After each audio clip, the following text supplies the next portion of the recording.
몸으로 있든지 떠나든지,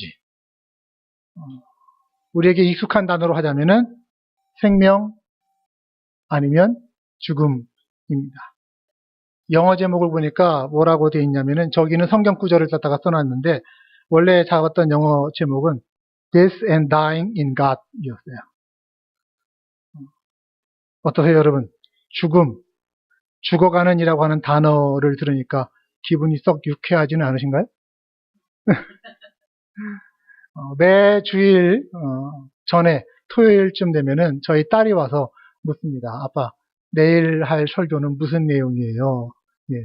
그래서 제가 이번에는 멋있게 영어로 이렇게 대답을 했습니다. 내일 제목이 Death and Dying in God 이란다. 그랬더니 잠깐 이렇게 머뭇거리다가 딸이 몰라요 하면서 이제 가는 거예요. 휙 돌아가고 가는 거예요. 가만 생각해 보니까 저 녀석이 제 영어를 아무리 발음이 안 좋아도 못 알아들을지는 없을 것 같고 기분 나쁘다라고 하는 표현으로 여겨졌습니다. 어떠십니까, 여러분? 여러분들에게도 좀 기분 나쁜 주제인가요? 제가 몇 년 전에 첫 번째 수술을 하고 나서 마음속에 생각한 것이 하나가 있었습니다. 그게 뭐였냐면 장례 설교와 장례 찬송을 조금 더 자주 접할 기회가 있었으면 좋겠다. 여러분 오해하지 마세요. 장례식이 많이 발생하라라고 하는 그런 얘기가 아닙니다. 왜 성경에 잔치집에 가는 것보다 초상집에 가는 것이 더 은혜가 된다, 더 현명하다라고 하는 그 말씀처럼 삶과 죽음에 대해서 늘 기억하는 것이 저희에게는 사실 필요한 것들입니다. 그렇기에 그리스도인으로서 살면서 기분 나빠도 피할 수 없는 주제가 삶과 죽음이라고 하는 겁니다. 왜냐? 이 삶과 죽음을 제대로 이해하지 않으면 남은 시간에 대해서 현명하게 또 하나님께 영광 내리는 결정을 할 수 없기 때문입니다. 오늘 그래서 우리 삶과 죽음에 대해서 성경이 뭐라고 얘기하고 있는지를 본문을 통해 살펴보고자 합니다. 먼저 죽음의 의미를 이해하기에 앞서서 생명을 좀 생각을 해봐야 될 것 같아요. 생명. 하나님께서 태초에 천지 만물을 지으시고 인간을 창조하셨을 때 하나님이 하신 말씀이 뭐였죠? 보시기에 좋았더라. 보시기에 좋았더라 라고 했을 때 하나님이 왜 좋았냐면 하나님이 내가 창조한 거 얼마나 멋있어 해서 스스로 뻑 가셔서 좋으신 게 아니고요. 그 안에 생명이 있기 때문에 하나님이 기뻐하시고 좋아하신 거예요. 보시기에 좋았더라의 핵심은 생명에 있는 거였습니다. 물론 생명에는 다양한 차원의 핵심 생명이 있죠. 단순한 세포 하나하나도 사실은 생명이 있는 겁니다. 식물과 동물과 같이 유기체적인 생명들도 우리 곁에는 존재하고요. 또 우리 인간에게 주어진 육체라고 하는 생명도 있습니다. 특별히 우리 인간의 생명은 다른 피조물들의 생명과는 다르다라고 얘기하죠. 왜냐? 제작 과정부터가 달라요. 창세기 1장은 이렇게 표현합니다. 27절 하나님이 자기 형상 곧 하나님의 형상대로 사람을 창조하셨다. 그리고 2장 7절 여호와 하나님이 땅의 흙으로 사람을 지으시고 생기를 그 코에 불어넣으시니 사람이 생명이 되었다. 인간의 생명은 어디에서부터 왔습니까? 하나님에게서부터 왔습니다. 하나님께로부터 받은 것. 하나님이 생기를 인간의 코에다 직접 불어넣어서 생명이 된 존재라고 하는 것. 그러므로 인간의 생명은 그가 누구이든지 간에 남녀노소를 막론하고 하나님이 주신 귀한 선물이라고 하는 것을 우리는 알아야 됩니다. 그 귀한 생명을 선물로 받은 자들로서 그에 대한 책임과 사명감을 가져야 되는 거예요. 여러분, 우리의 생명이 참 귀한 것이다 라고 하는 것을 기억하시기를 바랍니다. 그런데 이 생명이라고 하는 게 단순히 육체적 생명만을 얘기하는 것이 아니에요. 성경은요, 가장 완전한 상태의 생명에 대해서 이렇게 우리에게 가르쳐 줍니다. 요한복음 17장 3절 영생, eternal life 혹은 perfect life 영원한 생명 그리고 완전한 생명은 무엇입니까? 곧 유일하신 참 하나님과 그가 보내신 자 예수 그리스도를 아는 것이다 아멘. 예, 영생이라는 것이, 온전한 생명이라는 것은 바로 이겁니다. 하나님을 알고 그가 보내신 예수 그리스도를 아는 것이 참다운 생명이라는 것. 우리 인간은 애초부터 설계될 때에 하나님 외에는 참된 만족을 갖지 못하도록 창조가 되어졌습니다. 인격적이고 사랑무한하신 하나님과 관계를 맺으며 살아가야만 영적인 삶이 되어지고 그것이 하나님과 교제하는 삶인 것이지요. 예수님은 또한 이렇게 얘기합니다. 요한복음 10장 10절. 내가 온 것은, 예수님이 이 땅에 오신 목적입니다. 양으로 생명을 얻게 하고 더 풍성히 얻게 하려 함이라. 우리에게 생명을 주시고 그 생명이 더욱더 풍성하고 온전해지게 하기 위해서 예수님이 이 땅 가운데 오셨다라고 하는 것. 그러므로 우리가 영적인 삶을 생각할 때에, 영적인 삶은요, 육신을 가진 이 생에서부터 시작되지만 결국은 하나님과의 관계 가운데서 완성된다라고 하는 것을 우리는 늘 기억할 필요가 있습니다. 이게 생명이라고 하는 겁니다. 생명을 이렇게 이해했을 때 우리는 비로소 죽음에 대해서도 성경의 가르침을 들을 준비가 되어지는 겁니다. 자, 뭐라고 그랬어요? 삶에도 육체적인 삶이 있고 영적인 삶이 있다라고 그랬습니다. 마찬가지입니다. 죽음에도요, 육체적인 죽음이 있고 영적인 죽음이 있습니다. 육체적인 죽음은요, 이 세상에서부터 혹은 육신으로부터 우리가 영혼이 분리가 되는 것이고요. 영적인 죽음은 뭡니까? 우리 영혼이 하나님께로부터 분리가 되어지는 것입니다. 이게 영적인 죽음이에요. 애초에 우리 인간이 태어날 때 영적으로 죽은 채 태어납니다. 이 생에서 살다가 예수 그리스도를 만나고 믿으면 하나님의 성령을 통해서 우리 안에 들어오시게 되면서 우리는 영적으로 되살아나기 시작하죠. 리바이벌 하는 거예요. 그리고는 나중에는 육신적으로는 비록 죽을지 몰라도 영적으로는 영원히 사는 존재가 되는 것입니다. 반면에 이 땅에 살 때에 예수님 믿지 않으면 계속해서 하나님과 분리된 채 영원히 남을 수밖에 없지요. 자, 이것을 결정하는 기회가 언제뿐이에요? 우리가 육신을 입고 있는 그때뿐이다라고 하는 거예요. 생명, 하나님이 창조하신 것입니다. 반면 죽음은 죄에서 비롯된 것입니다. 사도 바울이 죽음을 원수라고, 우리의 최종적인 원수가 바로 죽음이라고 이렇게 표현을 하고 있기도 한데요. 죽음에는 고통이, 슬픔이 뒤따르죠. 지난 주간에도 우리의 사랑하는 성도의 부모님이 육신을 떠나셨습니다. 아무리 연세 드신 분이라 하더라도, 그런 분들의 죽음이라 하더라도 그 가운데 슬픔이 있고 이별이 있고 아픔이 있는 것은 당연한 거예요. 장막집과 같은 육신에는요, 온갖 죄악이 있고 좌절이 있고 연약함, 죽음이라고 하는 것이 필수적으로 따라올 수밖에 없기 때문입니다. 자, 여러분, 우리에게 생명도 있고요. 지금 우리가 다 생명 누리고 있잖아요. 뿐만 아니라 죽음도 우리 앞에 놓여져 있다라고 하는 것을 기억하십시오.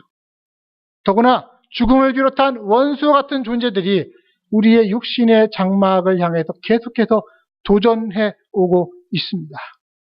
그런데 성경이 우리에게 희망을 주는 메시지를 하나 전합니다. 그게 뭐냐? 한번 따라합시다. 죽음은 원수지만 이미 패한 원수이다. 아멘. 죽음은 원수예요. 하지만 그 죽음은 이미 전투에서 패배한 원수입니다. 인간의 죄악으로 인해서 주어진 죽음입니다. 그동안 하나님의 거룩한 창조의 섭리 밖에서 인간의 삶을 주장해오면서 인간을 두려움과 공포, 슬픔 가운데로 몰아갔었습니다. 그런데 그 죽음이 무엇을 통해서? 예수 그리스도의 십자가와 부활을 통해서 파괴된 줄을 여러분 믿으시기를 바랍니다. 사도 바울은 이렇게 표현합니다. 고린도전서 15장 55절. 사망아, 너의 승리가 어디 있느냐? 사망아, 네가 쏘는 것이 어디 있느냐? 사망에 쏘는 것은 죄요, 죄의 권능은 율법이다. 우리에게 율법의 방식으로는 죽을 수밖에 없다라는 거예요. 그러나 율법의 방식이 아닌 은혜로 승리하는 길이 열렸으니 그것이 뭐냐? 우리에게 우리 주 예수 그리스도로 말미암아 우리를 승리케 하시는 하나님이 계시느니라. 아멘. 죽음은 그냥 원수가 아니라 패배한 원수입니다. 예수 그리스도의 죽음으로 인해서 이미 우리에게 정죄함이 사라졌다라고 하는 것. 그래서 믿는 자에게 육체적인 죽음은 더 이상 형벌로 이어지지 않는다는 걸 믿으시는 여러분들 되시기를 바랍니다. 그래서 믿는 자의 죽음에는요, 죽음이라는 단어 대신에 다른 단어를 쓰죠. 그가 잠을 잔다 라든지 옷을 갈아입는다 라든지 혹은 장막집에서 영원한 집으로, 텐트에서 빌딩으로 옮겨갔다, 이런 표현들을 쓰고 있습니다. 하나님이 성경을 통해서 우리에게 약속해 주신 바는 결국은 죽음이 아니라 생명이 승리를 거두게 된다는 것입니다. 로마서 5장 17절은 이렇게 말합니다. 한 사람의 범죄로 말미암아 사망이 그 한 사람을 통하여 그동안에 왕노릇하였다고 한다면 이제는 더욱 은혜와 의의 선물을 넘치게 받은 자들에게 한 분 예수 그리스도를 통하여 생명 안에서 왕노릇하리로다. 우리가 예수 그리스도를 믿는다면 그를 통하여서는 생명 안에서 왕노릇하는 존재로 우리가 변화될 수 있다는 거예요. 원수인 죽음이 최종적인 승리를 거두지 못하도록 새로운 길을 내신 하나님 앞에 감사하실 수 있기를 바랍니다. 믿는 자들은 예수 그리스도 통하여 생명 안에서 왕노릇하게 된 존재들인 것입니다. 자, 이렇게 예수님의 구속의 역사로 패배한 죽음, 이제 그러면 죽음은 쓸데없는 걸까요? 아니에요. 쓸데없지 않습니다. 오히려 쓸모가 있습니다. 하나님의 선한 목적을 위해서 사용될 수 있는 길이 남아 있습니다. 여러분, 참 아이러니하게도 우리가 하나님 앞에 갈 수 있는 길이, 하나님의 영원한 품 안에 들어가는 길이 예수 그리스도의 재림 외에는 죽음밖에 없다라고 하는 사실을 우리는 알고 있잖아요. 비록 그 죽음에 고통과 이별과 슬픔이 동반되지만 믿는 자들에게는 결국에는 최종적인 기쁨으로 연결되는 통로가 된다는 사실을 우리는 알아야 합니다. 하나님은 죽음을 통해서 우리를 하나님의 품 안으로 부르신다라는 거예요. 오늘 보면 고린도후서 5장 8절에도 우리가 담대하여 원하는 바는 차라리 몸을 떠나 주와 함께 있는 그것이다. 하나님 안에 안기기를 원한다. 육신적으로만이 아니라 하나님과의 관계 가운데로 더 깊이 들어가기를 원한다라고 하는 겁니다. 그래서 죽음은 우리를 하나님과의 더 깊은 관계로 들어가게 하는 통로가 되어질 수 있는 거예요. 어느 목사님이 설교에서 이런 표현을 썼습니다. 경건한 사람이 죽을 때 진정 하나님께 속한 것들은 하나도 소멸되지 않는다. 여러분 동의하십니까? 경건한 사람이 죽을 때 진정 하나님께 속한 것들은 하나도 소멸되지 않는다고요. 아니, 내가 죽으면은 이 땅에 살다가 내가 누리는 것들 다 없어지는 거 아닙니까? 아니에요. 그렇지 않아요. 우리가 죽고 나서 얻게 되는 새 세계 가운데서는 우리가 누리던 것, 그 이상의 것들이 우리에게 주어질 것을 우리는 믿습니다. 우리는 하나님의 나라에서 그동안에 사랑하던 사람들 중에 먼저 믿고 죽은 자들, 그들과 다시 만나게 될 것을 자신 있게 우리는 기대할 수가 있습니다. 하나님은 우리가 이 세상에서 즐기는 모든 좋은 것들의 창조자이시고 원작자이세요. 우리가 즐기는 것들, 하지만 그것들이 이 세상에서는 없어진다 하더라도 그것보다 더 좋은 것들이 하나님의 나라에서 우리를 위해 준비되어 있을 것을 우리는 믿는 겁니다. 하나님의 창조적인 아름다움, 즐거움 등을 거기서도 계속해서 누릴 거예요. 그래서 천국을 묘사하는 장면들을 보시면 성벽은 옥으로 쌓여 있다. 도성은 순금으로 덮여져 있다. 주춧돌은 각종 보석으로 꾸며져 있고 그 보석들이 옥이며 사파이어, 비치, 수정, 여러 가지 보석들이 땅에 막 발로 채일 정도로 흔하게 깔린 곳이 그런 천국이다. 그게 무슨 얘기입니까? 내가 무엇을 상상하건 상상보다 더 좋은 것이 천국에서 기다리고 있다는 것입니다. 그걸 여러분 믿으시기를 바랍니다. 우리는 그곳에서 또한 그 어떤 것도 우리에게 줄 수 없는 하나님의 평안을 맛보게 될 것입니다. 죽음이 우리를 하나님의 품 안으로 인도했을 때 영원한 안식으로 들어갈 수 있기 때문이죠. 요한계시록 14장은 이렇게 말합니다. 또 내가 들으니 하늘에서 음성이 나서 이르되 기록하라. 지금 이후로 주 안에서 죽는 자들은 복이 있도다 하시매 성령이 이르시되 그러하다.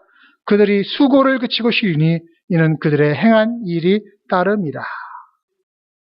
이 땅에서의 모든 수고를 그치고 비로소 복된 안식으로 들어가는 통로가 되는 것이 바로 죽음이라고 하는 겁니다. 결국 우리가 하나님의 품 안에 들어갈 때 비로소 소망하던 것, 아니 그 이상의 것들을 얻게 될 줄을 믿으시며 죽음이 그것의 통로가 됨을 기억하시기를 바랍니다. 그런가 하면 또한 죽음은 우리를 부활한 몸으로 인도하는 통로가 되기도 합니다. 어떤 몸이요? 부활한 몸. 우리가 이 땅에 사는 동안에는요, 이 흙으로 지어진 몸을 입고 살아요. 육신의 죄악이 있습니다. 그래서 하나님의 사랑을 온전히 경험하지 못할 때가 오히려 더 많이 있습니다. 나이는 점점점 들어가면서 병들어지고 쇠약해지고, 우리 젊은 분들한테는 죄송하지만 이게 피할 수 없는 현실입니다. 어떤 분이 연세 들어가면서 이런 말씀을 하시더라고요. 늙을수록 내 몸이 점점 나를 미워하는 것 같아. 몸이 점점 말을 안 듣는다는 거예요. 몸이 점점 자기를 힘들게 한다는 거예요. 이게 뭐 때문입니까?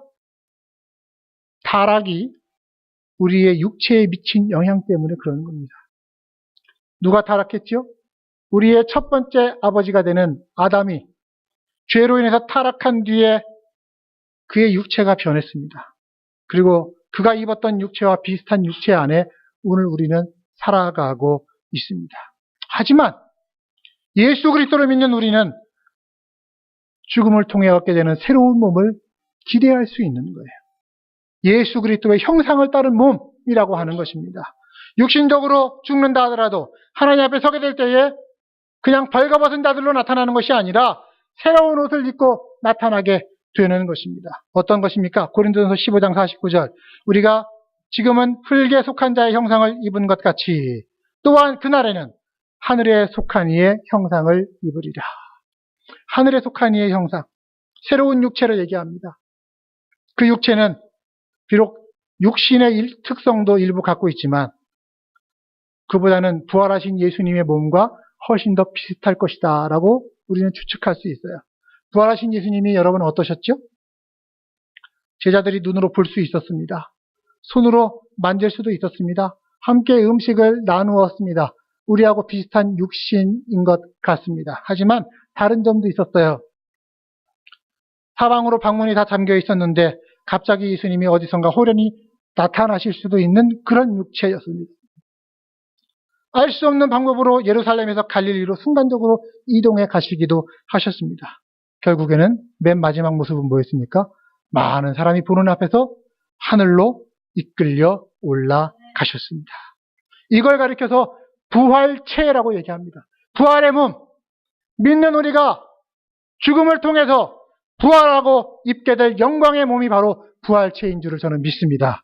5장 1절 오늘 보면 보십시오. 만일 땅에 있는 우리의 장막집이 무너지면 육체적인 죽음을 얘기하죠. 하나님께서 지으신 집, 곧 손으로 지은 것이 아니라 하늘에 있는 영원한 집, 부활체가 우리에게 있는 줄을 아느니라. 그래서 우리는 이 몸의 한계를 넘어서 하나님의 영광을 온전히 누릴 그 부활의 영광체를 소망하는, 갈망하고 기대할 수 있는 겁니다. 그때 비로소 하나님의 영광스러운 임재 안에 들어갈 수 있기 때문이죠. 그때 인류 타락이 우리의 몸에 끼친 영향이 사라지기 때문입니다. 그때 다시는 질병도 없고 슬픔을 경험할 필요도 없고 더 이상 죽음을 경험할 필요도 없어지는 거예요.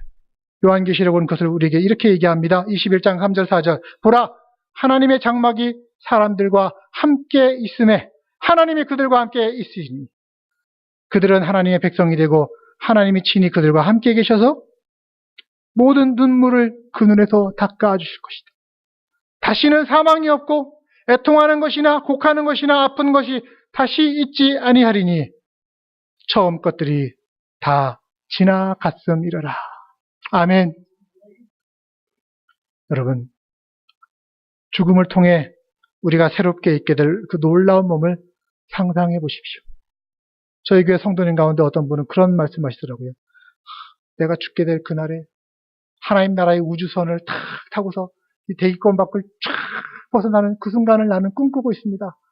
그게 제 마음에 참 와닿았어요. 새로운 몸을 입고 새로운 비행선을 타고 하나님의 나라로 들어가게 되어지는 그때 그날, 그 부활의 영광체, 이 자리에 계신 우리 모두가 다 함께 소망하고 결국 덧입게 되기를 주님의 이름으로 축복합니다. 또한 죽음은 우리를 하나님의 심판으로 안내합니다. 죽음 뒤에는 심판이 있습니다. 히브리서 9장 27절, 한 번 죽는 것은 사람에게 정해진 것이고 그 뒤에는 심판이 있으리라. 오늘 본문에서도 얘기하죠. 5장 10절, 우리가 다 반드시 그리스도의 심판대 앞에 나타나게 될 것이라. 성경은요, 두 종류의 심판을 우리에게 얘기합니다. 첫 번째 심판이 뭐죠? 죽고 나서 가장 먼저 하게 되는 심판이 천국에 갈 사람과 지옥에 갈 사람을 가리는 심판입니다. 네, 어찌 보면은 믿지 않는 자들은 생각하기 싫을 만큼 두려운 심판이 될 수도 있습니다. 그러나 그 심판은요, 반드시 있을 거라고 우리에게 알려주죠. 마태복음 25장은 이렇게 말합니다. 인자가 자기 영광으로 모든 천사와 함께 올 때에 자기 영광의 보좌에 앉을 것이다. 그때 모든 민족을 그 앞에 모으고 각각 구분하기를, 목자가 양과 염소를 구분하는 것 같이 해서 양은 그 오른편에, 염소는 왼편에 둘 것이라. 그리고 왼편에 있는 그 양들을 향해서 뭐라고 얘기합니까? 하나님께 복받은 자들이여, 나와 예비된 나라를 상속하라. 그리고 또한 오른손에 있는, 왼편에 있는 그 염소들을 향해서 뭐라고 얘기합니까? 저주를 받은 자들아, 마귀와 그 사자들을 위하여 예비된 영원한 불에 들어가라. 단호한 심판이고 한번 정해지면 끝나는 심판입니다. 여러분, 그 심판의 날이 하루하루 우리 앞으로 다가오고 있다는 사실을 아십니까? 어떤 이는 하나님의 품 안에서 쫓겨나서 영원한 고난을 받으라 하는 판결이 내려질 겁니다. 이유가 뭘까요? 살아생전에 하나님 없이 살았으면 죽어서도 하나님 없이 지내는 게 당연한 거죠. 그렇죠? 네. 또한 살아생전에 하나님을 경험하고 하나님과 동행하며 살았으면 우리는 죽음 이후에도 하나님의 영원한 품 안에 거하게 될 줄을 믿습니다. 저는 우리 중에 할 수 있으면 많은 분들이, 아니 모든 분들이 이 하나님의 나라에 들어가는 귀한 심판을 받게 되기를 간절히 소망합니다. 그런데 여기서 우리가 한 가지 꼭 짚고 넘어가야 될, 알아야 될 것이 있어요. 하나님의 나라에 들어간다라고 하는 것은요, 내가 내 힘으로 어찌해서 내가 얻어낼 수 있는 그런 특권이 아니라는 것입니다. 영생으로 들어가는 건요, 선행을 행하고 착하게 살고 법을 잘 지키고 이걸 통해서 되어지는 것이 아닙니다. 왜? 하나님과 영원히 함께 살려면 단 한 점의 죄도 있어서는 안 돼요. 근데 우리 중에는 죄에서 완전히 자유로운 사람이 아무도 없습니다. 겉으로 보기엔 좀 멀쩡하게 보이시는 분들이 있다 할지라도 죄송하지만 까고 보면 다 죄인입니다. 아무리 선행을 많이 한다라도 죄인인 것은 변하지 않는 거예요. 그런데 그 죄의 대가가 뭡니까? 영원한 죽음, 하나님과의 영원한 이별, 이것이 죄로 인한 반드시 이루어지는 결과입니다. 로마서 6장 23절, 죄의 삭은 사망이에요. 죽는 거예요. 그런데 이 죽음을 모면할 수 있는 길을 하나님께서 예수 그리스도를 통해서 우리에게 주셨습니다. 뭡니까? 하나님의 은사는 그리스도 예수 우리 주 안에 있는 영생이니라. 아멘. 우리는 죄인이어서 죽을 수밖에 없는 존재이지만 하나님께서 우리에게 선물로 주신 예수 그리스도를 믿는다면 우리는 영생으로 인도함 받을 수 있게 되는 것이에요. 예수님은요, 죄 없으신 분으로 이 세상에 태어났습니다. 또한 죄 없는 삶을 사셨습니다. 자신의 죄로 인해서 죽을 이유가 하나도 없으셨던 분입니다. 하지만 그분이 온 세상의 죄에 대한 하나님의 진노를 거두기 위해서 우리를 대신해서 죄의 대가를 지고 돌아가셨습니다. 이게 복음이라고 하는 겁니다.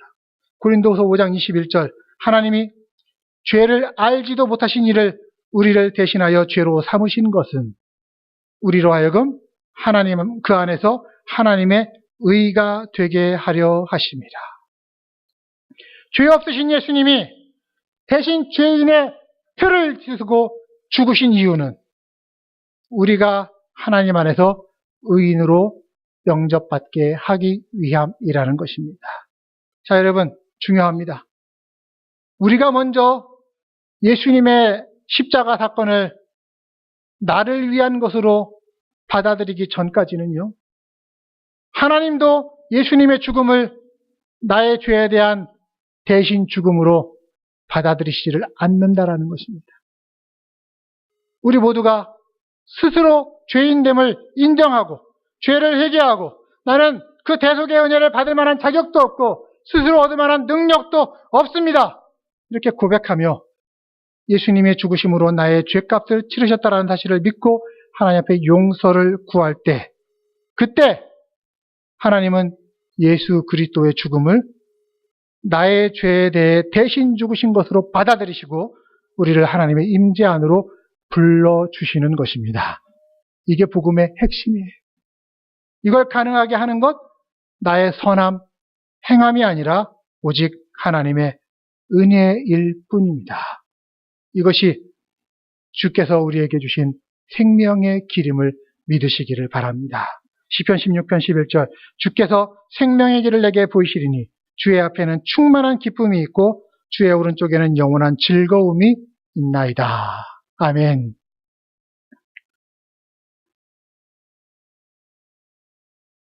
자, 말씀을 좀 마무리하려고 하는데요. 제가 환자가 되어 보니까 문득문득 그런 생각들이 듭니다. 내 생이 얼마 남았을까? 라고 하는 생각입니다. 죽음이 얼마나 가까이 왔을까? 의학적으로 죽음이라는 것이 뭡니까? 육체의 활동이 정지되는 것이라고 할 수 있겠죠. 하지만 그 죽음은 궁극적으로 누가 정하는 거예요? 하나님이 정하는 거예요. 의학적으로는 의사가 사망 선고를 하고 사망 진단서를 써야 되겠지만 사실 그 죽음을 정하는 것은 하나님이십니다. 그래서 어떤 의사는 자기가 사망 진단서를 쓸 때마다 늘 그렇게 쓰고 싶었대요. 하나님이 그 자녀를 다시 부르셨다. 근데 한 번도 그렇게는 못 썼답니다. 왜? 보건복지부에서 그걸 결코 인정하지 않을 것이기 때문에 한 번도 그렇게는 못 썼다 하지만 맞는 거 아닙니까? 하나님이 다시 그 자녀를 부르시는 거예요. 오늘 말씀 좀 무거운 주제가 될 수 있었습니다. 하지만 오늘 말씀을 통해 기억해야 될 것이 이겁니다.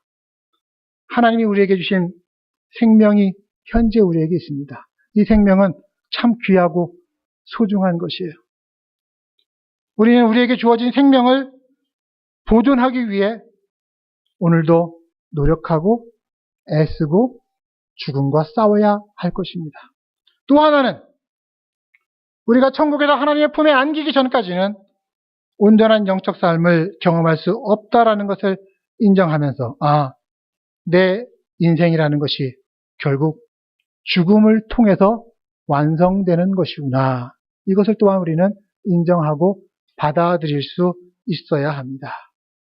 그리고 그날이 하루하루 다가오고 있다라고 하는 것. 그날은 오직 하나님만이 아신다라고 하는 것. 그래서 우리는 구태연애가 죽음을 고대하며 기대하며 살 필요도 없겠지만 죽음을 두려워할 것도 절대 없습니다. 우리는 이렇게 믿음의 길을 걸어가다가 결국은 하나님의 나라 천국에서 또다시 함께 만나게 될 존재이기 때문이에요. 아멘? 우리 옆에 분들 한번 보십시오. 이런 인사하십시다. 우리 천국에서 다시 만납시다. 지금 당장 가자고 안 할 테니까 인사하세요. 네, 천국에서 다시 만납시다. 인생길 걸어가다가 힘있게 걸어가다가 때가 되어 하나님이 부르시면 가는 거예요. 그 하나님 믿고 마음 편히 가지며 사는 것이 오늘 우리의 행할 길입니다. 5장 9절 말씀이 저는 우리에게 핵심으로 다가옵니다. 그런즉 우리는 몸으로 있든지 떠나든지 주를 기쁘시게 하는 자가 되기를 원한다. 육신적으로 살아있든지 죽음을 통하든지 하나님을 기쁘시게 하는 자로 하나님 앞에 서기를 원합니다. 자, 두 진리. 하나님이 나를 집으로 부르신다라고 하는 것을 깨닫는 순간에는 믿음으로 그것을 받아들이면서 주님 앞에 서는 것이고요. 또한 그때까지는 죽음과 싸우면서 내게 주신 육신을 유지하고 사명을 온전히 이루기 위해 노력해야 하는 것. 이 두 진리 사이의 긴장을 오늘 우리는 함께 살아가는 것입니다. 어떤 때인지를 분별해야 되는 것입니다. 천국에 올라가서 영광스러운 옷을 덧입는 그날까지 그 생명과 죽음의 긴장을 통해서 어떤 상황에서든지 하나님을 기쁘시게 하는 우리가 되기를 소망합니다. 그리고 천국에 올라갔을 때 우리를 그곳으로 오게 하신 하나님, 주님을 뵙게 되고 주님께 기뻐하며 감사하며 승리의 찬양 올려드리는 저희 모두가 되기를 간절히 소망합니다. 함께 기도하도록 하겠습니다.